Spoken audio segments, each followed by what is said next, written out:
Today's topic is about Southern blotting technique in a molecular biology. This technique was developed by E.M. Southern in 1975. The Southern blot is used to detect the presence of particular piece of DNA in a sample. So, a particular DNA we have to detect or identify that is possible with the help of this technique. The DNA detected can be a single gene or it can be a part of large piece of a DNA such as a viral genome. So all DNA molecule can be possibly detected with the help of this technique. So what about this Southern blotting? The key to this method, that is hybridization.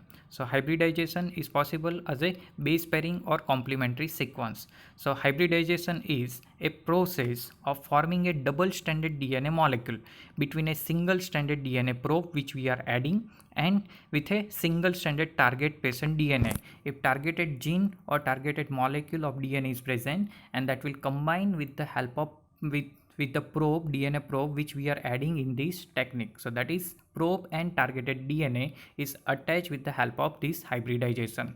So exactly the step of this Southern blotting that is explained. First we have to extract and purify the DNA from the cell. Then this DNA is fragmented with the help of restriction endonuclease enzymes. Various enzymes, this restriction endonuclease enzyme is available commercially and that is utilized to cut or fragment that DNA.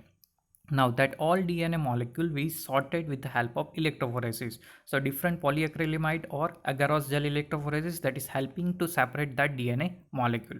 Now once it is separated over this electrophoresis, that need to be denatured. Now this single stranded DNA, once it is denatured, that double stranded DNA is converted into the single stranded. This single stranded DNA is transferred to the nitrocellulose paper.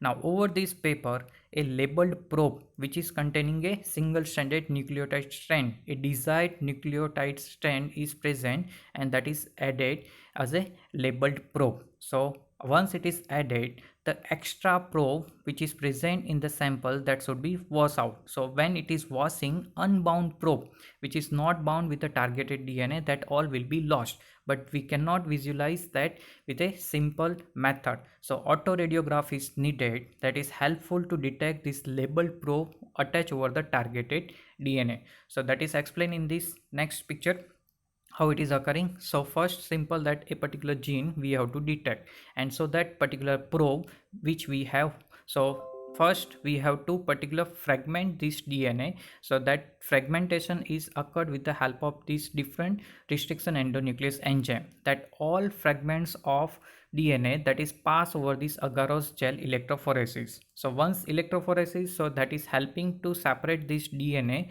within a small fragments, and this fragment is again separated based on the size, shorter size or larger size over this agarose gel electrophoresis.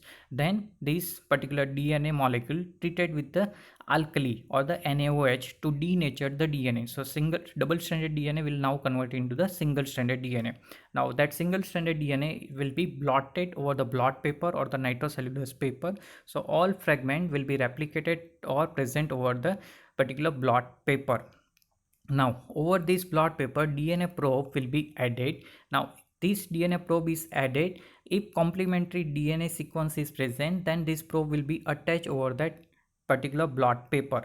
Now if complementary sequence is not present, then what happen, we are washing this paper, so rinse away the unattached probe. After washing, the unattached probe will be washed out, but if there is a probe is attached, then it is further detected with the help of autoradiography, chemiluminescence or other imaging technique that is helpful to detect a particular targeted DNA is attached over the probe or not. So that is simple method of the Southern blotting. So sometime with the help of this probe, we can also detect a particular colony. So colony is screened by this hybridization with the probe. So some particular colony is hybridized.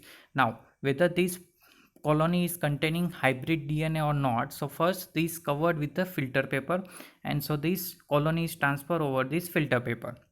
Now over that filter paper, first we have to dissolve cell and DNA should be denatured. So this double stranded DNA which is present in colony, now it is converted into a single stranded.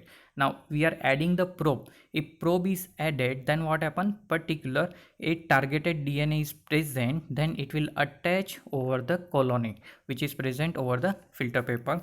So if it is attached but we cannot visualize simply, so it is auto radiograph a particular colony which is attached with the probe, that is radiograph or radioactively active substance. So it is detected in this auto radiography and we can finalize a particular hybrid colony. So that is the simple use of this probe which is utilized to detect a particular DNA expression. So Southern blotting technique is utilized to identify mutation, deletion and gene rearrangement like sickle cell anemia formation, sickle cell disease, cystic fibrosis, Duchenne muscular dystrophy or phenylketonuria like disorder or genetic disorder we can detect. Further, use in prognosis of cancer and prenatal diagnosis of genetic disease like leukemia is also possible. Diagnosis of HIV and infectious disease like hepatitis is also possible with the help of the Southern blotting technique. So that's all about the Southern blotting technique and its utilization in molecular biology.